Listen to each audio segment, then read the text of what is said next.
ನ್ಯಾಯಕ್ಕಾಗಿ ವಿದ್ಯಾರ್ಥಿಗಳು ಪ್ರತಿಭಟನೆ ಮಾಡಿದ್ರೆ ದೌರ್ಜನ್ಯ.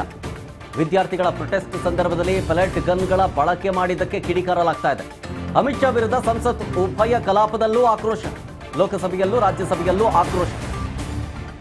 ಪೆಲೆಟ್ ಗನ್ ಬಳಸಿದ್ದ ಬಗ್ಗೆ ಉತ್ತರ ಕೊಡಿ ಅಂತ ಒತ್ತಾಯ ಮಾಡ್ತಿದ್ದಾರೆ.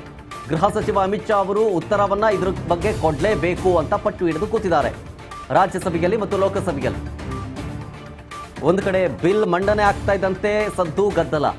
ಅದಾದ ಮೇಲೆ ಪ್ರೊಟೆಸ್ಟ್ ಮಾಡಕ್ಕೆ ಬಂದಂತ ಸಂದರ್ಭದಲ್ಲಿ ವಿದ್ಯಾರ್ಥಿಗಳ ಮೇಲೆ ದೌರ್ಜನ್ಯ ಎಸಗಲಾಗಿದೆ ಅಂತ. ಯಾವ ರೀತಿಯ ದೌರ್ಜನ್ಯ ಅಂತಂದ್ರೆ ಪೆಲೆಟ್ ಗನ್ ಅನ್ನ ಬಳಸಿದ್ದಾರೆ. ಇದ್ರ ಬಗ್ಗೆ ಚರ್ಚೆ ಆಗಬೇಕು. ಅಮಿತ್ ಶಾ ಅವರ ವಿರುದ್ಧ ಸಂಸತ್ ಉಭಯ ಕಲಾಪದಲ್ಲೂ ಆಕ್ರೋಶವನ್ನ ಹೊರಹಾಕಲಾಯಿತು. ಮಲ್ಲಿಕಾರ್ಜುನ ಖರ್ಗೆ ಅವರು ಕೂಡ ಇದ್ರ ಬಗ್ಗೆ ಪ್ರಸ್ತಾಪ ಮಾಡಿದ್ರು ರಾಜ್ಯಸಭೆಯಲ್ಲಿ.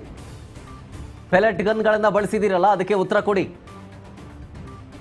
ಗೃಹ ಸಚಿವರು ಅಮಿತ್ ಶಾ ಅವರು ಇದ್ರ ಬಗ್ಗೆ ಉತ್ತರ ಕೊಡಲೇಬೇಕು, ಕೊಡೋ ತನಕ ನಾವು ಮುಂದಕ್ಕೆ ಹೋಗಲ್ಲ ಅಂತ ಪಟ್ಟು ಹಿಡಿದು ಕೂತಿದ್ದಾರೆ.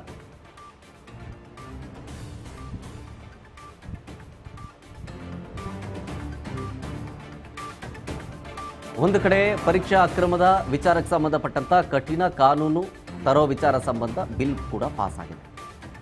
ಮತ್ತೊಂದು ಭಾಗದಲ್ಲಿ ವಿದ್ಯಾರ್ಥಿಗಳ ಮೇಲಿನ ದೌರ್ಜನ್ಯದ ಬಗ್ಗೆ ವಿಪಕ್ಷಗಳು ನಾನಾ ರೀತಿಯ ಆರೋಪಗಳನ್ನು ಮಾಡ್ತಾ ಇದ್ದಾವೆ. ವಿದ್ಯಾರ್ಥಿಗಳ ಮೇಲೆ AK-47 ನಿಂದ ಫೈರಿಂಗ್ಗೆ ಆಕ್ರೋಶ. ರಾಜ್ಯಸಭೆಯಲ್ಲಿ ಆಕ್ರೋಶವನ್ನ ಹೊರಹಾಕಿದ್ದಾರೆ ಮಲ್ಲಿಕಾರ್ಜುನ್ ಖರ್ಗೆ ಅವರು. ಪ್ರಜಾಪ್ರಭುತ್ವದ ಮೇಲೆ ನಡೆದ ಅತ್ಯಂತ ಭೀಕರ ದಾಳಿಯಲ್ಲಿ ಇದು ಕೂಡ ಒಂದು. ವಿದ್ಯಾರ್ಥಿಗಳನ್ನ ಎಳೆದಾಡಿ ಅಪರಾಧಿಗಳ ತರ ನಡೆಸ್ಕೊಂಡಿದ್ದಾರೆ ಅವರನ್ನ. ಗೃಹ ಸಚಿವ ಅಮಿತ್ ಶಾ ಅವರನ್ನ ಹೊಣೆಗಾರರನ್ನಾಗಿ ಮಾಡಬೇಕಿದ್ರ ಬಗ್ಗೆ. ಹೊಣೆಗಾರಿಕೆಯಿಂದ ತಪ್ಪಿಸ್ಕೊಳ್ಳೋದು ಸರಿಯಲ್ಲ, ಖರ್ಗೆ ಅವರು ರಾಜ್ಯಸಭೆಯಲ್ಲಿ ಹೇಳಿದ್ದು. AK-47 ಅನ್ನ ಯೂಸ್ ಮಾಡಿದಿರಲ್ಲ, ಅದರ ಪ್ರಮೇಯ ಏನು ಬಂತು? ಅವರುಗಳೇನು ಟೆರರಿಸ್ಟ್ಗಳ, ಭಯೋತ್ಪಾದಕರ? ಪ್ರಜಾಪ್ರಭುತ್ವದಲ್ಲಿ ಪ್ರತಿಭಟನೆ ಮಾಡೋದಕ್ಕೆ, ಪ್ರಶ್ನೆ ಮಾಡೋದಕ್ಕೆ ಹಕ್ಕಿಲ್ವಾ ಅಂತ ರಾಜ್ಯಸಭೆಯಲ್ಲಿ ಆಕ್ರೋಶ ಹೊರಹಾಕಿದ್ದು ಮಲ್ಲಿಕಾರ್ಜುನ್ ಖರ್ಗೆ.